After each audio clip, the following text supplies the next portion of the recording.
Hello my dear listeners, சந்திரமாகாளி பாகம் 30 கேட்கலாமா? 6ஆம் நாள் காலை. எப்போதும் போல் தேனியில் உள்ள ஒரு பிரபலமான நாடக குழுதான் சந்திரமாகாளி அம்மனின் தர வரலாறை நடித்து காட்டுவது என்று முடிவாகி இருந்தது. ரணதீரன் கோச்சடையானுக்கு உதவும் பொருட்டு அம்மன் தான் உருவான 6ஆம் நாளில் சூலாயுதத்தை எடுத்துக்கொண்டு போர்க்களம் சென்றாள் என்பதால் அன்று முழுக்க மாகாளிக்கு எந்த பூஜையும் நடைபெறாது. இரவு மட்டும் 11 மணிக்கு மேல் தொடங்கி 1 மணி வரை 2 பூஜைகள் நடைபெறும். அதனால் மூலவர் சிலை இருக்கும் கருவறை கதவு அன்று முழுவதுமே அடைக்கப்பட்டு தான் இருக்கும். மகேஸ்வரிக்கும் மனோன்மணிக்கும் சிறுவயது முதலே அந்த நாடகம் பார்ப்பது என்றால் அலாதி பிரியம். இருவரில் யாராவது முதலில் ஓடி 3வது வரிசையில் இடம் போட்டு விடுவர். ஏனெனில் முதல் 2 வரிசையில் உட்கார்ந்தால் கழுத்தை தூக்கி தூக்கி பார்க்க வேண்டி வரும் என்பதால். காலம் செல்ல செல்ல வேகமாய் ஓடிப்போய் இடம் பிடிப்பதற்கு கூச்சப்பட்டு எங்கு இடம் கிடைக்கிறதோ அங்கேயே உட்கார்ந்து கொள்வர். மணியக்காரர் குடும்பத்தை சேர்ந்தவள் என்பதால் மகேஸ்வரியை பெஞ்சில் அமர்ந்து நாடகம் பார்க்க சொல்லுவர் விழா கமிட்டியினர். ஆனால் மகேஸ்வரிக்கு அது பிடிக்காது. அந்த சின்ன வயதிலேயே தெய்வத்தின் முன்னால் அனைவரும் சமம் என்று நினைப்பாள். தன் தந்தையும் தாயும் காணாமல் போனது முதல் கோவிலுக்கு வருவதை அறவே வெறுத்துவிட்டாள். 7 வருடங்களுக்கு பின் இன்றுதான் நாடகம் பார்க்க போகிறாள் என்பதால் ஒரே குதூகலமாய் இருந்தாள். மனோன்மணியும் 3 வருடங்களுக்கு பிறகு நடைபெறுகிறது என்பதால் சீக்கிரமே வந்து அமர்ந்து விட்டிருந்தாள். ஏ பிள்ளை, வா வா, என்ன இம்பிட்டு நேரம் கழிச்சு வார? குளிக்க நேரம் ஆகிருச்சு பிள்ளை, இன்னும் தொடங்கலையில? எப்பா எம்புட்டு கூட்டமாக இருக்கு? இல்லை, இன்னும் தொடங்கலடி. அவர்களுக்கு பின்னால் சற்று தள்ளி அமர்ந்திருந்த கீதா தன் அருகில் இருந்த சீதாவை சுரண்டினாள். என்னாடி? மகேஸ்வரி நீ வந்துட்டாங்கடி. அண்ணன் தான் அவங்க கிட்ட சொல்ல சங்கடப்படுது. நீயும் நானும் போய் அண்ணன் அவங்க மேலே உயிரா இருக்கிறாருன்னு சொல்லுவோமா? சும்மா இரு கீதா, இனி ஒரு தரம் இப்படி சொன்னன்னு வையேன், கொஞ்சம் கூட பாவம்னு பார்க்காம அம்மா கிட்ட சொல்லி விட்டுருவேன். அன்னைக்கு அவங்க கையால் வாங்கின கொட்டு நினைவில் இருக்குல்ல? போடி பயந்தாங்குள்ளி. தன் முகத்தை வேறுபுறம் திருப்பிக் கொண்டாள் கீதா. நாடகம் தொடங்குவதற்கான கொட்டு டக டக டக டக என முழங்க ஆரம்பித்தது. தேர்ந்த நாடக கலைஞர்கள் அப்பட்டமான முகபாவனைகளை காட்டி நடித்ததால் 2.5 மணி நேரமாக நடந்த நாடகத்தில் ஒரு இடத்தில் கூட யாருக்கும் சலிப்பு தட்டவில்லை.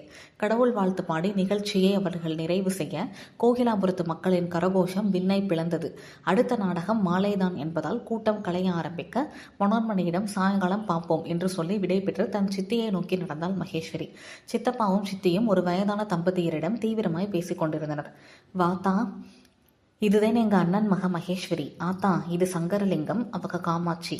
வணக்கம். அவர்களை பார்த்து கை கூப்பினாள் மகேஸ்வரி. அச்சு அசலா ரகுபதியை உரிச்சு வச்ச முகம். நீ அறிமுகப்படுத்த தேவையே இல்லை ரகோத்தமா. ரகுபதியை கிட்ட இருந்து பார்த்திருந்த எல்லா பேருக்கும் இந்த பிள்ளைய பார்த்தாலே அவன் மகதேன்னு தெரிஞ்சிடும். நாங்கள் உங்கள் அப்பாவோட நெருங்கிய சிநேகிதன், கருப்பையாவோட அம்மா அப்பா. உங்கள் அப்பா அம்மாவை கடைசியாக பார்த்த ஆளுக நாங்கள் தான். எங்கள் வீட்டில் தான் அவனும் நாச்சியாவும் வந்து தங்கிட்டு அப்படியே கோயிலுக்கு கிளம்பி போனாங்க. போன வகதேன். என்ன ஆனாக, எங்கிட்டு போனாக ஒன்றுமே புரியலை. இப்போ வர நல்ல விதமாகவும் சரி கெட்ட விதமாகவும் சரி ஒரு தாக்கலும் இல்லை. அந்த அம்மாள் குரலில் துயரம் துணித்தது. அப்போ உனக்கு எத்தனை வயசு தாயி? சங்கரலிங்கம் கேட்க 13 வயசு தாத்தா என்று சொல்லி முடிப்பதற்குள் அழ ஆரம்பித்து விட்டாள் மகேஸ்வரி. என்னையா திடுக்குன்னு கோயிலுக்கு வந்திருக்கன்னு கேட்டப்ப, எங்கள் உயிருக்கு பெரிய கண்டம் இருக்கு, அதை சரி பண்ணிக்கிறதேன்னு வந்தோம்னு சொன்னானே, அதே மாதிரி பெரிய கண்டமாக வந்து அவனை இப்படி காணாமல் ஆக்கி பிடிச்சே. ஆத்தா சந்திரமாகாளி கருவேப்பிலை கத்து மாதிரி அவங்களுக்கு ஒரே ஒரு பிள்ளை. அது கல்யாணத்தை பார்க்க அதுக 2க்கும் கொடுத்து வைக்கலையே. அவர் மேலும் மேலும் பேசிக்கொண்டே போக மகேஸ்வரிக்கோ அந்த கண்டம் என்ற வார்த்தை மேல் முழு கவனமும் சென்று விட்டது. உயிருக்கு கண்டம்னா என்னவா இருக்கும்? ஐயோ, எனக்கு ஒன்றுமே புரியவில்லையே. மகேஸ்வரிக்கு தலை சுற்றுவது போல் இருந்தது. மகேஸ்வரி வீடு. மகேஷ், இன்னும் கொஞ்சம் அவரக்காய் வைக்கவா? நல்லா இருக்கா சாப்பாடு? நல்லா இருக்கு சித்தி. காய் போதும், வேணும்னா வாங்கிக்கிறேன். சித்தி, கோயிலில் பார்த்தோமே அந்த தாத்தாவும் பாட்டியும், அவங்க என்ன சொன்னாங்கன்னு கவனிச்சிங்களா? அப்பா எங்களுக்கு ஏதோ கண்டம் இருக்குன்னு சொன்னாராம். அதுக்கான அர்த்தம் என்னவா இருக்கும் சித்தப்பா? அம்மாவும் அப்பாவும் திருநள்ளாருக்கு கிளம்பினப்ப நான் அம்மாச்சி வீட்டில் இருந்தேன். நீங்கள் தான் அவங்க கூட இருந்தீங்க. அப்பா அம்மா உயிருக்கு யாராலையாவது ஆபத்து இருந்துச்சா? எனக்கு கோயிலேருந்து வீட்டுக்கு வந்ததுலேருந்து இதே சிந்தனை தான் மனசில் ஓடுது. இல்லைத்தா, நீ தப்பாக நினைக்கிற. மாமா ரொம்ப தங்கமானவர். அவர்கிட்ட தேவையான அளவு பணம் இருந்ததால் இல்லாத ஜனங்களுக்கு நிறைய உதவி செஞ்சார். அவரை எப்பயும் நல்லா இருப்பீங்கன்னு எல்லாரும் வாழ்த்தத்தான் செய்வாங்களே தவிர யாரும் சாபம் எல்லாம் கொடுத்ததில்லை. அப்படி இருக்கும்போது அவங்க மேலே யாருக்கு காழ்ப்புணர்ச்சி இருக்கும்? சிந்தா, மடத்தனமாக பேசாத. எங்கள் அண்ணன் உசிறு மேலே ஒருத்தன் கண்ணு வச்சுருந்தேன் அண்ணா, எனக்கு தெரியாமல் போயிருக்குமா? என்னையை தாண்டி தான் எவனாக இருந்தாலும் என் அண்ணனை நெருங்கி இருக்க முடியும். அப்படி நெருங்கி இருந்தால் அவன் தலையை வெட்டி அந்தரத்தில் பறக்க விட்டுருப்பேனே. மகேஷ், அவங்க ஜாதகத்தை பார்த்து சோசியரு 7.5 சனியால் நிறைய பாதிப்புகள் ஏற்படும், உங்கள் மக உங்கள் கூட ஒரே வீட்டில் இருக்கக்கூடாதுன்னு சொன்னார். அதனால தான் வாடிப்பட்டியில் இருக்கிற உங்கள் அம்மாச்சி வீட்டுக்கு 2.5 வருஷம் உன்னை அனுப்பி வச்சாங்க. அநேகமாக அந்த கிரக பலனத்தை நான் அவங்க கண்டம்னு சொன்னாங்களோ என்னமோ. அது கூட இருக்கலாம். அதுதான் உண்மையான காரணமாக இருந்தால் நான் ரொம்ப சந்தோஷப்படுவேன் என்று சொன்ன மகேஸ்வரி ஏதோ யோசனையில் சாப்பிட்டு விட்டு கை கழுவ எழுந்தாள். கீழே விரித்திருந்த கால் மிதி தடுக்கி பொத்தன தரையில் விழுந்தவள் காலை பிரட்டி வைத்ததால் வலது கால் சுலுக்கி கொண்டது. ஆ அம்மா, வழியில் அலறினாள். மகேஷு. சிந்தாமணி அவளை மெல்ல எழுப்பி சேரில் அமர வைத்தாள். கால் வேகமாக வீங்கிக் கொண்டிருந்தது. காலை நீட்ட சொல்லி பரிசோதித்துவிட்டு ரத்தினத்திடம் விளக்கெண்ணெய் எடுத்து வர சொன்னாள். அன்று இரவு. மகேஷ், இன்னும் ஒரே ஒரு வாய் வாங்கிங்கத்தா. இல்லை சித்தி, போதும், எனக்கு வயிறு நிரம்பிருச்சு. சரிதா, இரு, கை கழுவிட்டு வந்து ஒரு சுளுக்கு மாத்திரை தாரேன், முழுங்கி விட்டு படுத்துக்க, நல்லா தூங்கு, காலையில் சரியாக போயிடும். என்ன சிந்தா, உன் மகளுக்கு ஊட்டி விட்டுட்டியா? மகேஷ், இப்போ வலி எப்படித்தான் இருக்கு? இப்போ பரவாயில்ல சித்தப்பா. சித்தி 2 தடவை விளக்கெண்ணெய் போட்டு நீவி விட்டாங்க. வீக்கம் நல்லாவே குறைஞ்சிருக்கு. ஆனால் காலை ஊன முடியலை. அதுக்கு தான் மாத்திரை போட சொல்லுறேன். நாளைக்கு காலையில் கண்டிப்பாக சரியாக போயிடும். அப்போ பிள்ளை பூசைக்கு வர வேணாமா சிந்தா? வேணாங்க, பாப்பாவால் ரொம்ப நேரம் காலை மடக்கி உட்கார முடியாது. அதே நம்ம போகிறோம்ல. இந்தா ஆத்தா, மாத்திரை போட்டுட்டு நல்லா தூங்கு, காலையில் சரியாக போயிடும். சரிங்க சித்தி. தண்ணீர் குடித்து சிந்தாமணிக்கு அந்த மாத்திரையை விழுங்கினாள் மகேஸ்வரி. சலசலவென ஆறு ஓடிக்கொண்டிருக்க நாச்சியாரின் கையை பிடித்து கொண்டு ஏதோ பேசி சிரித்து கொண்டே வந்தாள் மகேஸ்வரி. இருக்கருப்பட்டி, வாரேன். எங்கம்மா? சிறப்புலேருந்து காலு விலகி மண்ணில் பட்டுருச்சு. இரு, ஆற்றுல போய் கழுவிட்டு வரேன். பார்த்துமா, ரொம்ப தண்ணி. சரி தங்கம். காலை லேசாக உள்ளே விட்ட அம்மா சனக்கென வலிக்கு உள்ளே விழ, ஐயோ அம்மா என அலற ஆரம்பித்தாள் மகேஸ்வரி. ஐயோ, யாராவது ஓடியாங்க, எங்கள் அம்மா தண்ணியில் விழுந்துட்டாங்க.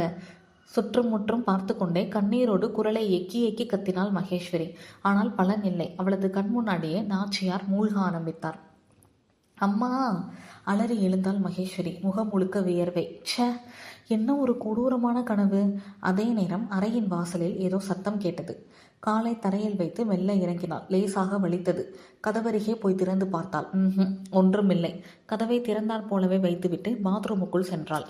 அதே நேரம் வேகமாக காற்றடித்து கதவுகள் இரண்டும் படபட என அடிக்க கீழே ஹாலில் அயர்ந்து உறங்கிக் கொண்டிருந்த வேலைக்காரி பாப்பாத்தி திடுக்கென எழுந்தாள். என்ன அது சத்தம்? மேலே எந்த ரூமோட கதவு இப்படி அடைக்குது என்று நினைத்து கொண்டவள் எழுந்து நின்றாள். மேலும் ஒரு தரம் சத்தம் கேட்கவே அது மகேஸ்வரியின் அறை கதவு என புரிந்து கொண்டாள். அவள் அன்று மதியம் வீட்டில் இல்லை. இரவு நேரத்தில் தான் வீட்டை பூட்டி வைக்க வேண்டாம் என்று படுப்பதற்காக வந்திருந்தாள். அதனால் மகேஸ்வரிக்கு காலில் அடிபட்டதோ இல்லை அவளுக்கு கோயிலுக்கு போகவில்லை என்பதோ பாப்பாத்திக்கு தெரிந்திருக்க வாய்ப்பில்லை.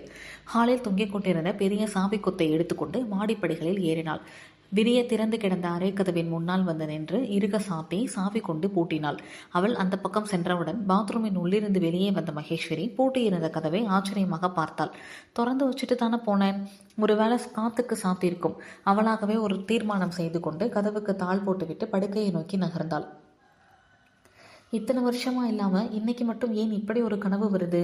ஒரே குழப்பமாக இருக்கே. நினைத்து கொண்டிருக்கும் போதே, என்ன குழப்பம் என் செல்ல கருப்பட்டிக்கு?